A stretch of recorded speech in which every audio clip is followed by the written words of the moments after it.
So when you look back at the original opioid developments, this is pre-Civil War, right? We've got stuff that goes back to ancient Greek times where we've got some evidence that people were utilizing opioids, and even back then, we had a debate between different groups in medicine and the early medicine in the Greek times of whether or not opioids were a blessing or a curse. So Mm, they already recognized it way back when that there could be some issues that people could become addicted to it. Maybe didn't use those words, but noticed changes in behavior that were concerning of people who are on opioids.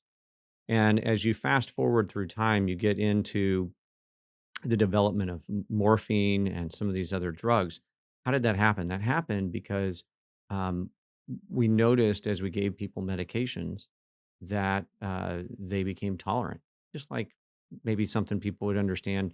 If you have a friend who drinks alcohol occasionally, the more alcohol they drink, the more they need to drink to get the same feeling.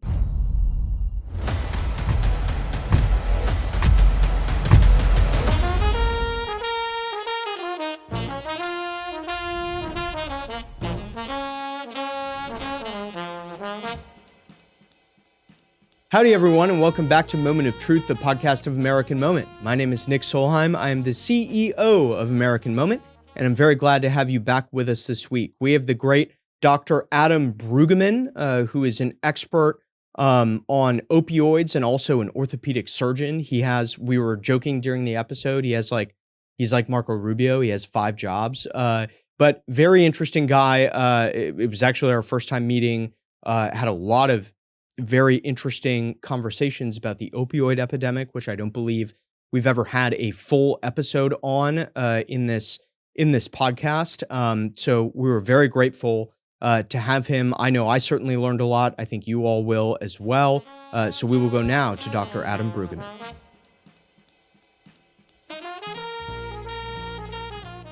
Dr. Bruggeman, thanks so much for coming on the podcast. Oh, thank you for having me. It's a pleasure. So I'm very excited to do this episode because I don't believe we've actually ever had an in-depth episode on the opioid epidemic, and I think you're a very good person to talk to about this. But before we get to the root causes of that, can you tell us a little bit about who you are and how you ended up where you are now? Sure. Yeah.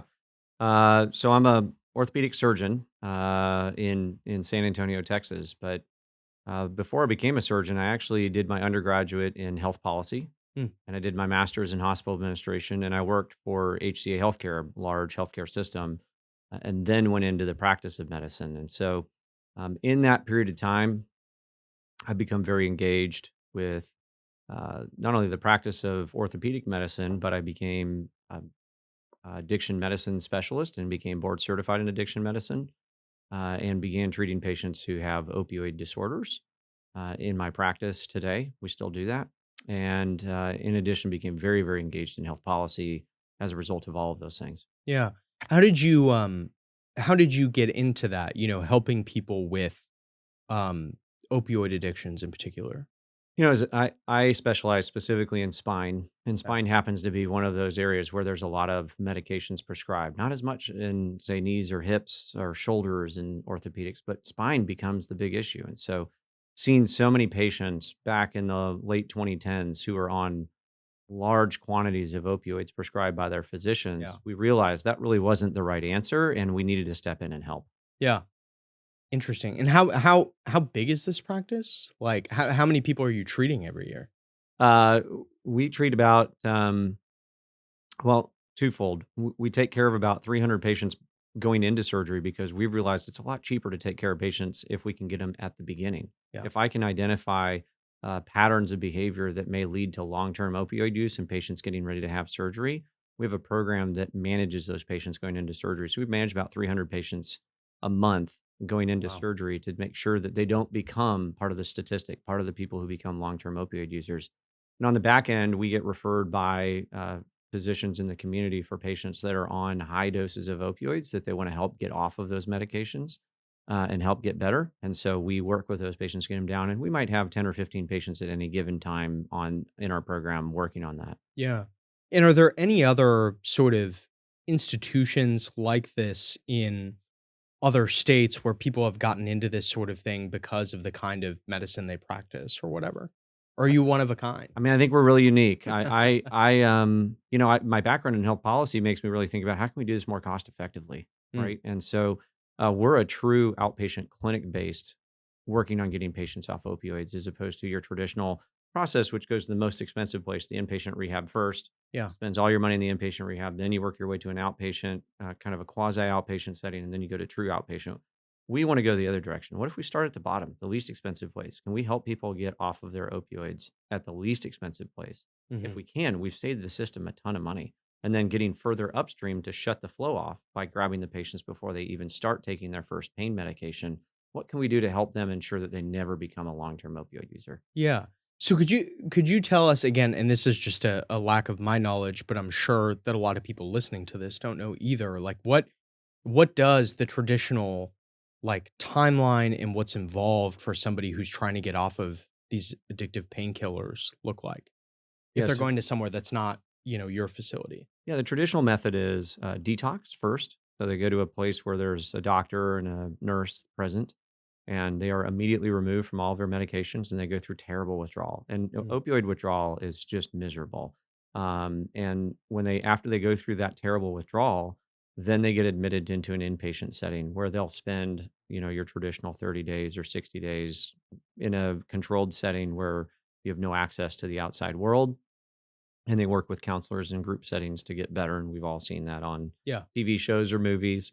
And then from there, they usually move into some sort of step down, kind of an intensive outpatient program where they spend, several hours a day at a clinic getting better, or they go to a halfway house, for lack of a better word, Mm, depending on their scenario. And then they ultimately get re entered back into the community.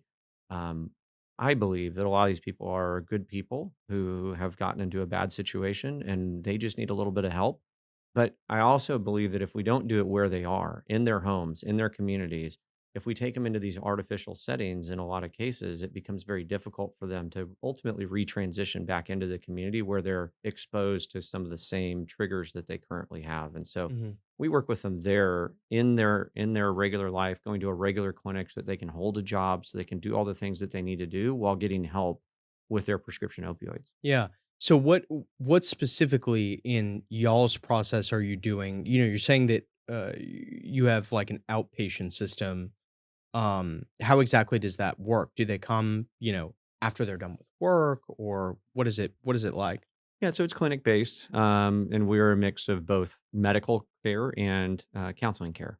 Okay. And so we provide medical care, writing the prescriptions. We write for short prescriptions for a brief period of time. We make them come in frequently so that they don't have a lot of medications out there, because they aren't tempted to overuse because they Right. know they're going to run out. So Yeah. we work with them to make sure every week they come in, we see them, we evaluate them, we make sure that they're following the protocol, and then we have a graduated process where we take them off their medications in a very slow tapering method in order to make sure that they don't go through those terrible withdrawals. Because I know firsthand, if we make those patients go through withdrawals, they'll quit our program. They'll go right back to it, and they'll never want to go back again Yeah. because they remember what it was like to go through withdrawal. Yeah. When I think that you said something really poignant a minute ago that um getting to, go through this process of recovering from an addiction like that, with your family in your community, still be able to hold a job, I think is a very I think I think that's a very noble cause, and I'm very glad to hear, that it works. On the health policy side, since you've done a lot of work in that, what is it exactly, that you're working on?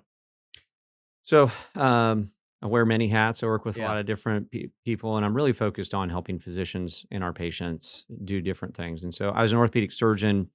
I do sit as the chair of the Council on Advocacy for the American Academy of Orthopedic Surgeons. So I oversee all of what we do in DC, to ensure that orthopedic issues are adequately put out there. And so we're working on things like the physician fee schedule, prior authorization, typical things we think about. You're like Marco Rubio. You have like 5 I jobs. am.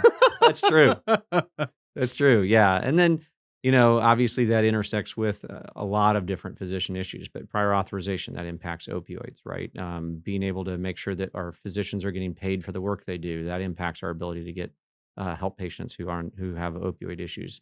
Um, we work on the No Surprises Act. We work on a lot of different issues and topics that impact and intersect between physicians and patients. Yeah.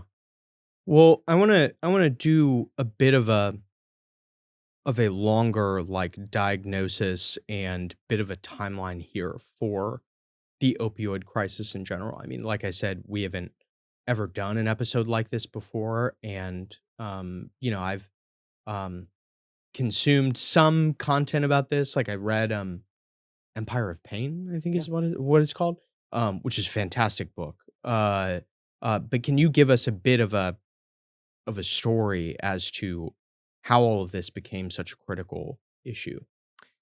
Yeah, we're gonna have to go back a long ways to Yeah, actually and really please think do. about opioids and how they started, Mhm. right?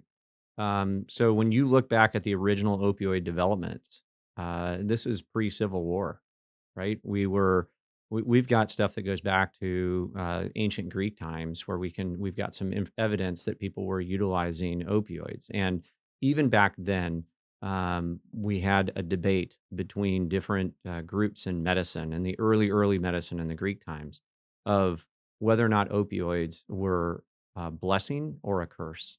So Mm, they already recognized it way back when that there could be some issues that people could become addicted to it, maybe didn't use those words, but noticed changes in behavior that were concerning of people who are on opioids.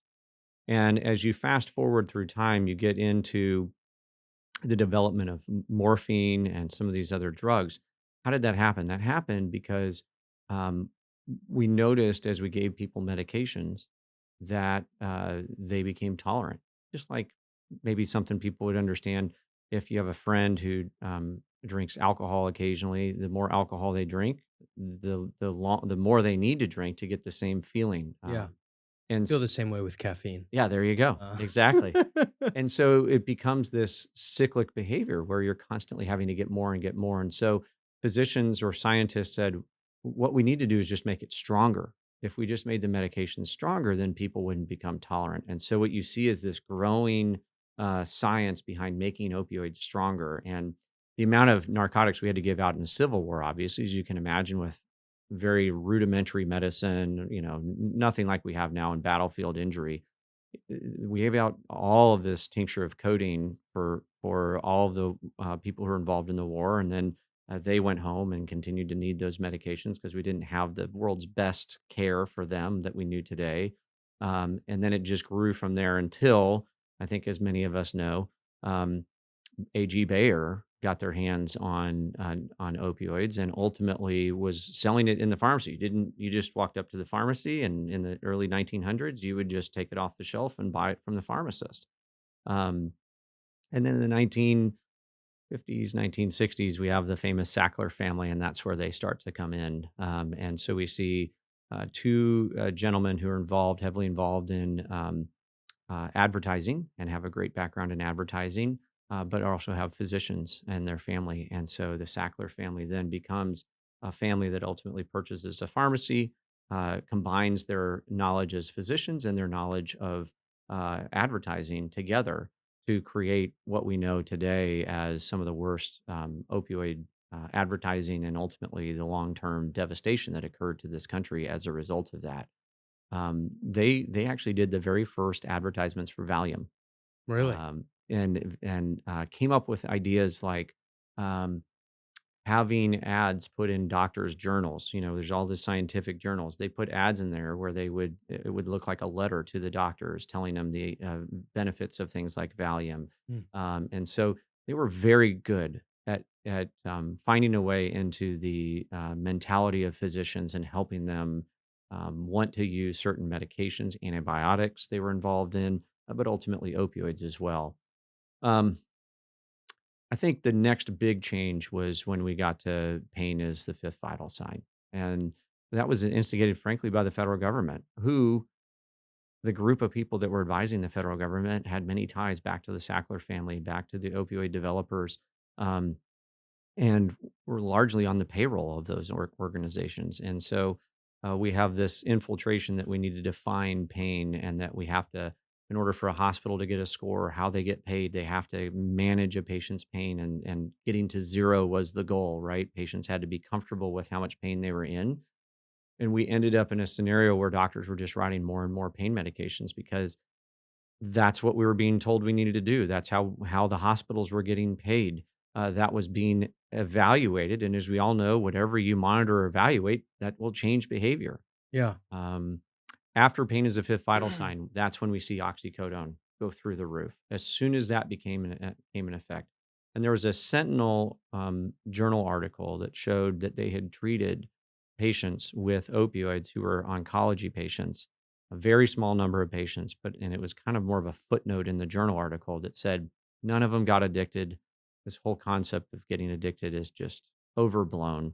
We don't just need to give them to hospice patients, which was accepted at that point in time. We should be giving opioids to all patients. Pain is the fifth vital sign. That journal article combined end up in this massive amount of oxycodone being sold, even though it had been commercially available for decades before that and had very limited sales.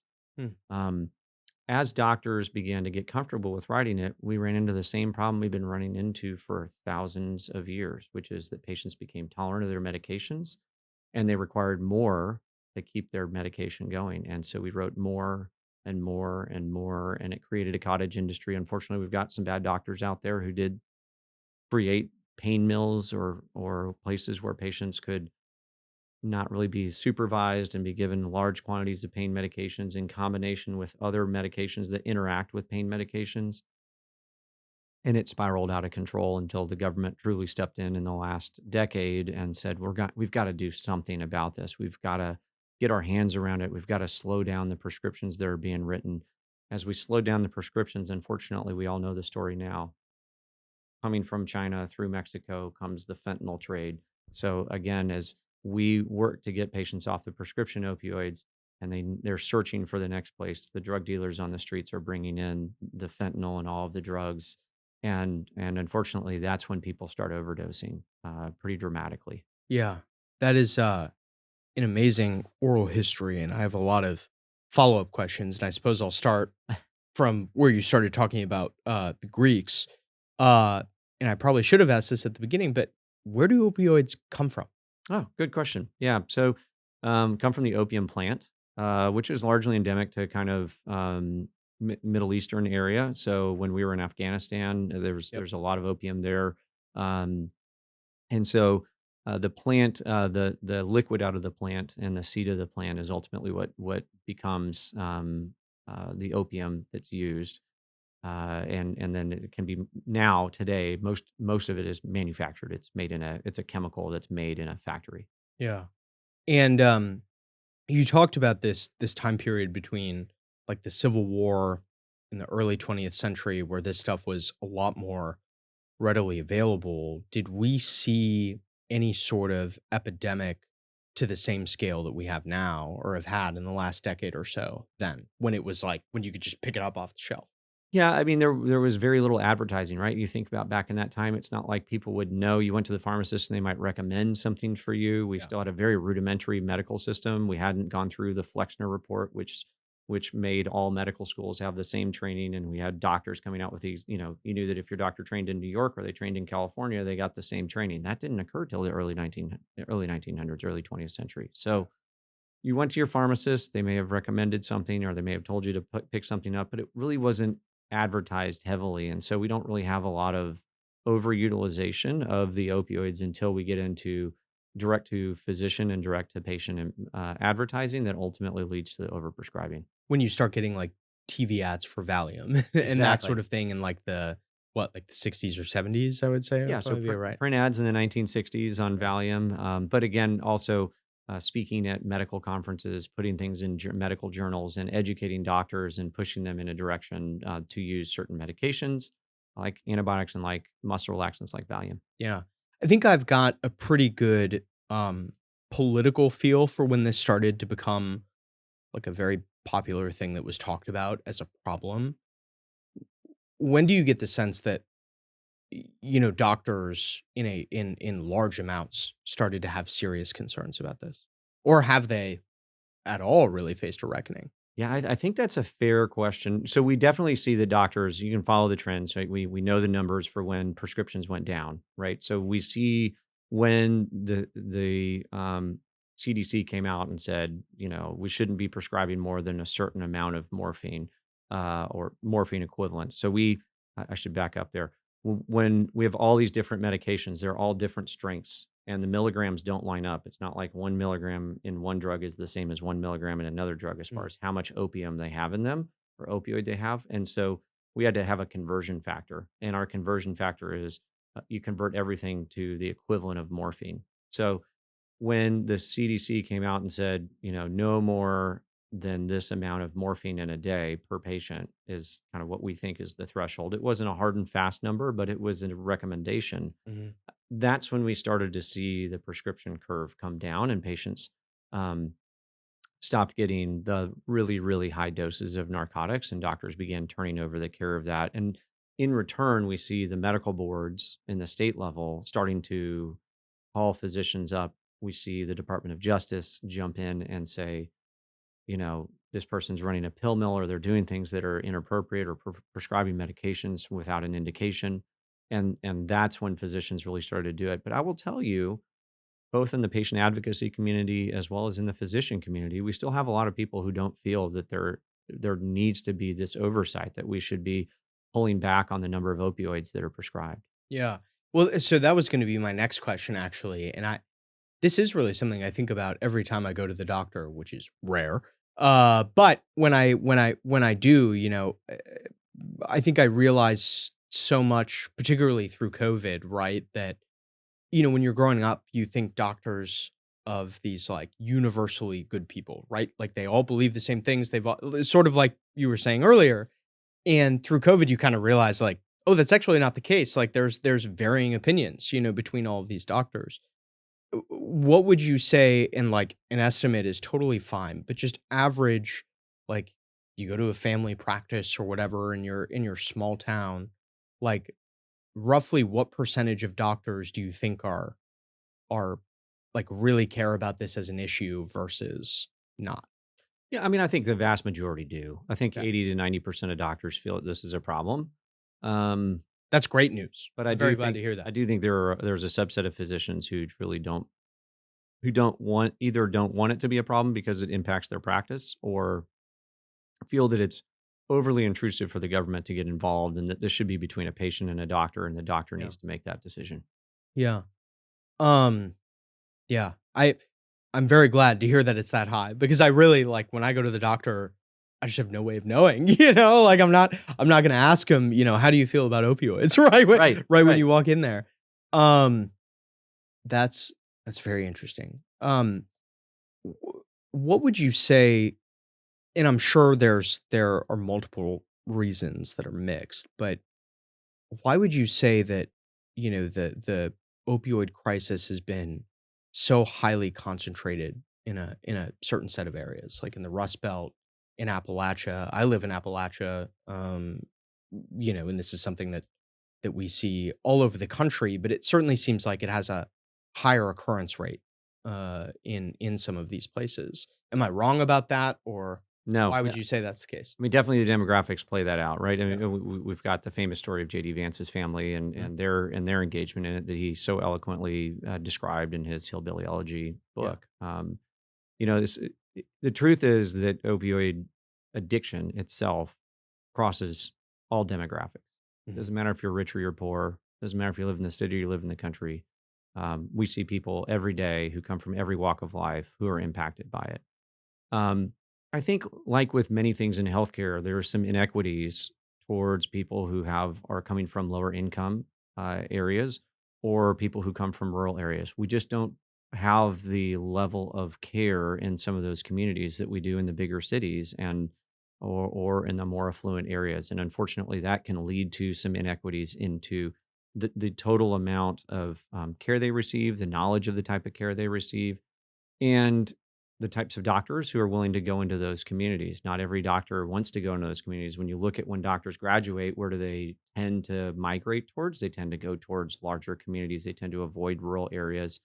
Um, and so I think that we've lost the ability to truly capture those patients in an effective way. And so there's a lot of initiatives that have been put out over the last decade, particularly around opioids, to bring that knowledge base from the large community treatment centers to these outlying areas to provide better care and better knowledge to help these people get off these medications. Yeah.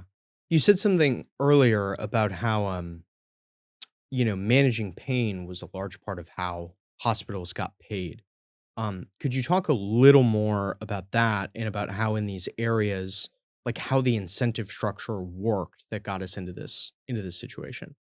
We're still there today. Yeah. It Okay. hasn't changed. Yeah. Unfortunately, there's a series of questions that patients are asked. Thankfully, hopefully, you've never had to be in the hospital as a patient. I've never had to be in the hospital as a Yeah. patient. No, I But never have. um, when you leave, they have to ask you a series of questions to grade the hospital systems on how good of a job they did, and that ultimately turns into grades of those healthcare systems, which can impact ultimately their amount that they're paid. And one of those questions is how good of a job did the hospital do at controlling your pain? We all know pain is a very subjective thing. And so, hospitals, in an effort to score as high as possible on these scoring systems, work to get the pain down as low as humanly possible and make sure the patient's comfortable so that when they fill out those forms, they get the high scores that the nurse paid attention to my pain, the doctor paid attention to my pain, and I received the amount of pain medication I was expecting. There's one perspective that's given here, which is the patient's perspective, and we all are subject to that. Hmm. Yeah. I'm remembering back to when I first started, hearing about this issue. And the president talked about it a lot, going back 10 years. And I know it's something that he cares a lot about. We've heard him publicly say it. Um, it sort of feels like to me right now that with RFK Jr., we actually have someone at a cabinet level who, can actually do something about this issue and really cares about it as much, if not more, than the president does. Um, what what encouraging signs are you seeing so far? Yeah, I mean, I think this focus on chronic disease, and to Mm. me, addiction is chronic disease, right? Yes. It's a problem that someone deals with for an extended period of time. I mean, most people, the success rate of most addiction facilities is roughly about 8 to 9%. Really? So people fail addiction so often, and it becomes a chronic disease state for many of them. Yeah. And his emphasis, RFK's emphasis on uh, treating chronic diseases, to me, this fits it, right? And helping people get whole and thinking about ways that we can treat alternative to current modalities, right? So what can we do to help patients not require opioids? What are things that we can do to invest in patients or invest in our healthcare system to help them get away from these opioid pain medications or use less of those opioid pain medications? And so, like the No Pain Act that was introduced by Congress, I mean, now we're seeing that implemented to make sure that bill looked to make sure that hospitals were not incentivized to give patients opioids over non-opioid pain treatments. These Yeah. are all great initiatives that I see Kennedy continuing to utilize to make sure that we can have a healthier America that is free of many of these chronic long-term disease processes.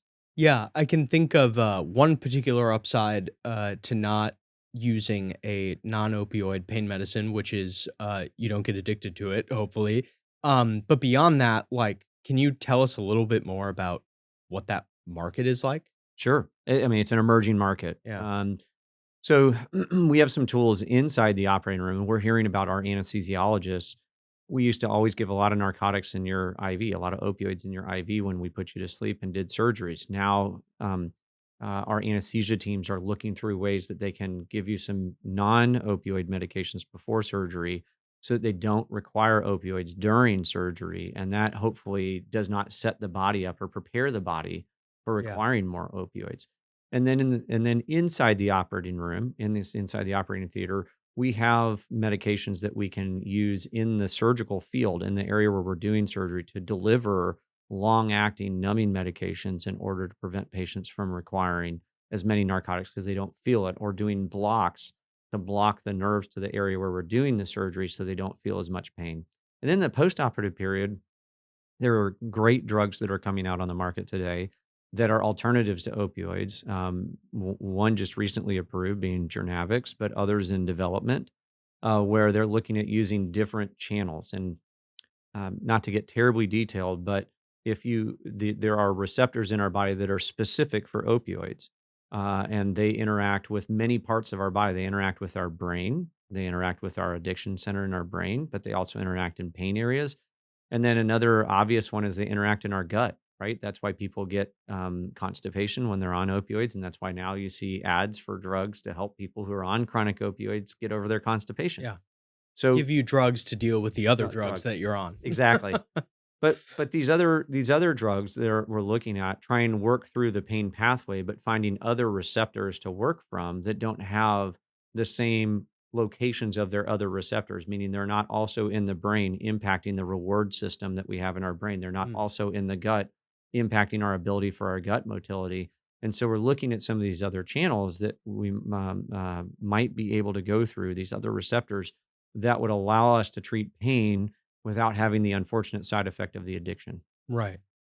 So I always like to bring these sorts of conversations back to the art of the possible. Like, we conservatives are, running the government. We've got both chambers, we've got the presidency, we've got all these great people that really do care about this issue and want to do something about it. So, what do you think they should do? Yeah, I mean, I think I'm sure you have a lot of ideas, but multi-pronged, right? yeah. There's never one solution to one Mhm. problem. Wish there was always a silver bullet, but there never is. Um, so I think we talked about the No Pain Act. We Mhm. need to use it to its fullest. So What is it, by the way? Can you do like a yeah, deeper? Yeah. so the No Pain Act basically said that opioids essentially are at no real cost to hospitals to provide for patients for treatment of their pain. Mhm. But all of these other medications and treatments are expensive and have a cost. And so what the No Pain Act did is it brought that down so there was no cost. So it was just as inexpensive to treat with opioid alternatives as it is to treat with opioids themselves. Right. You have to qualify to get into that category of non-opioid treatments, and that's based on how the FDA classifies you.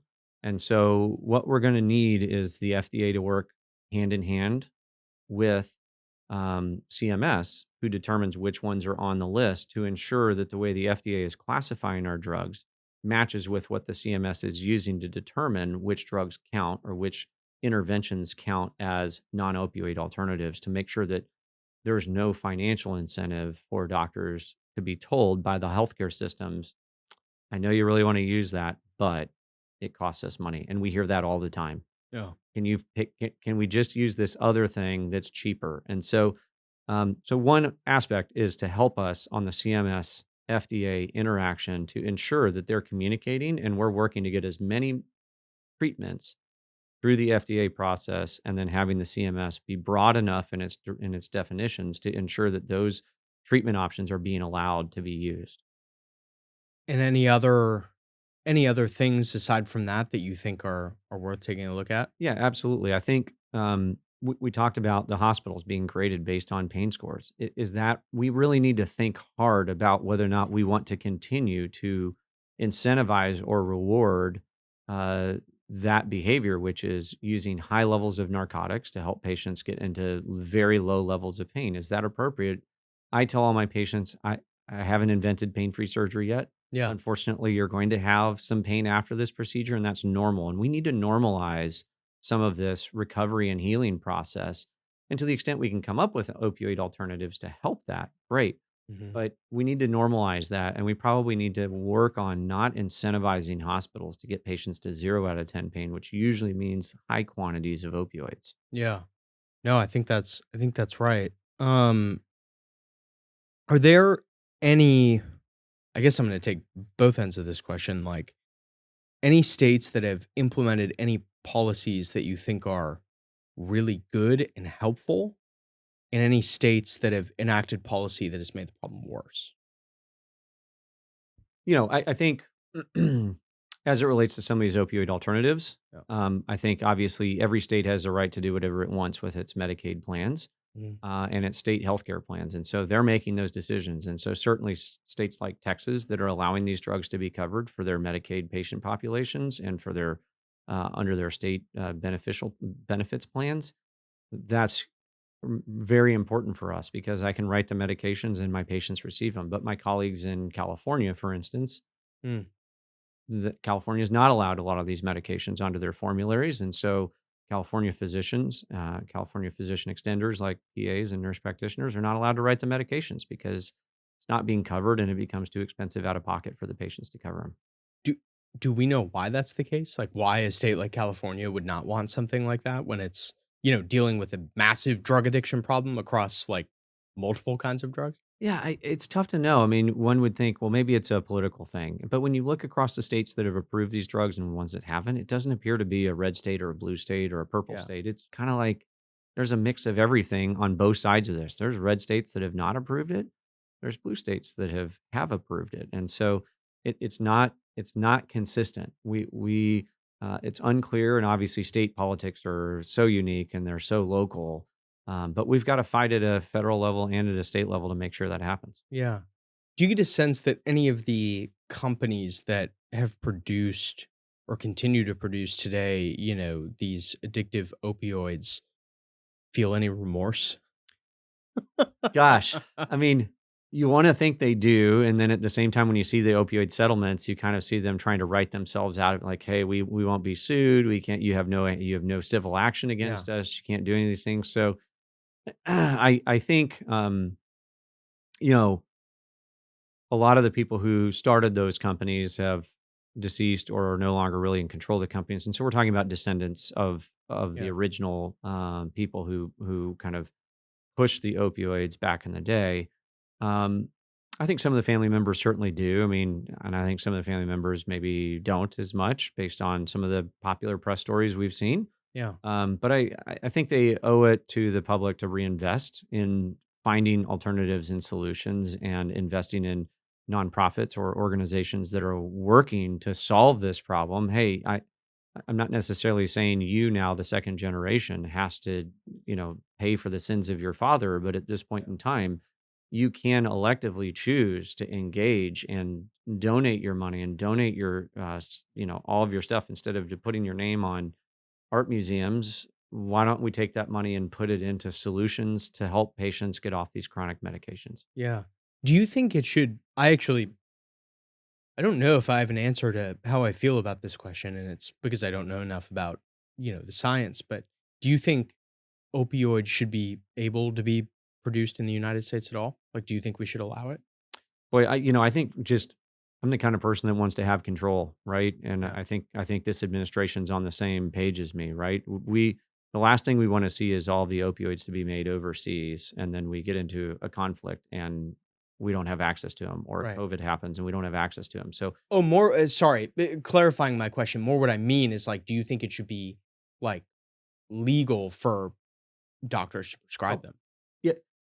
So I think we should be clear that there is a time and a place for opioids. Yeah. I write for opioids. We have an opioid treatment center. We write for opioids, not to have people in our opioid treatment center, but Right. but we write for small quantities at lower doses than a lot of our colleagues do because we've learned how much patients truly need, and we've overprescribed for many years. But pain medications have a use. I mean, if you break your bone, it hurts. If Yeah. you have major surgery, it hurts. We need pain medications. We just need to be clear that they are not intended for long-term chronic utilization, that they're probably best used in short-term situations with a handful of exceptions. There are some people who require it for chronic reasons, but the majority of patients, it's short-term and it does not need to be long-lived. Huh. Yeah. That's that's very all very interesting. Have any of these companies or members of these families that are still very invested in producing opioids come after you or any other people that, believe in these things? Or I they just kind of, say, hey, maybe this is how we solve the problem is some of these, non-opioid alternatives. Yeah, so we're a voluntary program, right? Okay. So people who seek treatment with us are people who identify and say, "I'm ready to I'm ready to do this, right? We don't commit anybody. Nobody's been sent to us by the Yeah, yeah, court yeah. system. Um, certainly colleagues of mine who are in less voluntary roles or take a more opinionated approach about some of these topics have been attacked by patient advocacy groups Mm, for chronic pain patients who yeah. feel that, again, that the government should not be intervening on this. This is not a public good. This is an individual decision between a doctor and a patient. And while that is an important relationship, we also have some responsibility as a government and as a society to ensure that things are being done correctly and safely. Yeah.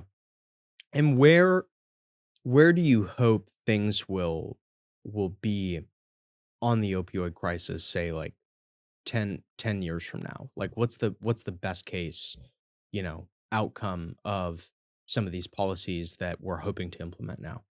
Yeah, I think we are aggressive in identifying alternatives and getting those alternatives through the FDA as quick as possible because there's clearly a need to help with those. I think we have to recognize that prescription opioids are becoming a smaller and smaller issue, and fentanyl and illicit drug utilization going across the borders has become a major issue. And so, that becomes a multinational approach to ensuring our borders are secure and ensuring that we put the appropriate pressure on those countries which are supplying these medications and these illicit drugs into our country. Because unfortunately, it's really sad. A lot of these are young teens who, for the first time, go to a party or something and try something that they didn't even know had fentanyl in it or had an opioid in it. They thought it was some other uh, maybe marijuana or some other street drug, and ultimately take it and then die because it had very high doses of fentanyl or something else in there mixed in. We've got to stop that. I mean, that is a big component of it. But on the prescription side, I certainly think that if we can speed up the process, we can appropriately incentivize people to use the right medications for patients, and get to a point where we agree as physicians that new patients who are getting on opioids need specialized treatment to make sure that we monitor them so that they don't become chronic long-term opioid users, because those patients are really expensive and very difficult to treat. My patients that we are capturing early on, when we identify those behaviors early on, so much easier. They understand, they participate in our programs, and we end up doing very well. Yeah. Well, because this epidemic has become so widespread, I'm sure many people listening to this know someone personally who has gone through some of these struggles or perhaps has died. Um, this is a bit more of a personal question, but for our listeners who maybe know someone that's going through this right now, what piece of advice would you give them? Like what they can say to their friends, their family members, Yeah, these are tough. Every one of these is such a unique scenario. But obviously, you've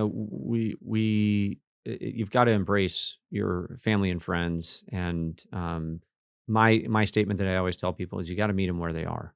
Right? We need to stop thinking of addiction as a failure. Not a failure. It's not that somebody did something wrong or they're a bad person. Most people fell into this for one reason or another without intent of becoming addicted to these medications. You don't ask people when they're in their teenage years, "Hey, are you hoping to become addicted to alcohol or right? addicted to opioids in your lifetime?" Nobody's going to say yes to that. It just happens, right? And so these aren't bad people. We need to be careful not to blame them.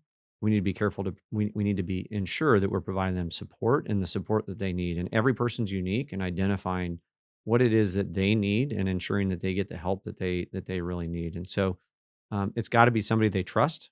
Hmm.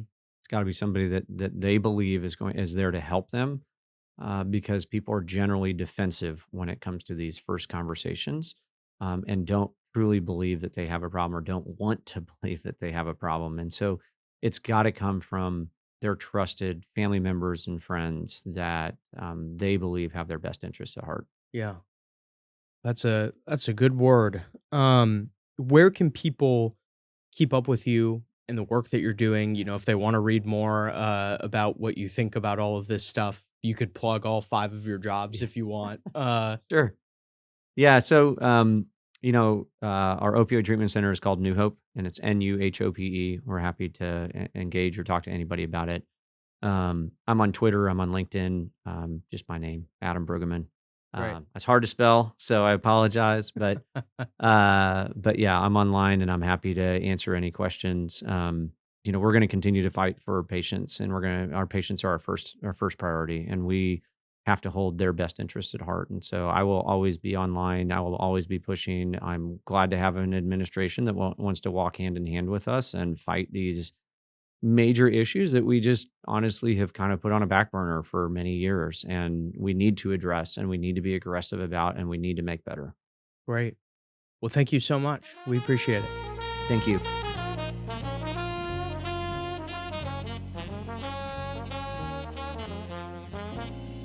Thank you for joining us for another fantastic episode of Moment of Truth. Thank you to Dr. Bruggeman and his team for making this happen. It was a fantastic conversation. I would really like to do more deep dives on issues like this that are so commonly talked about.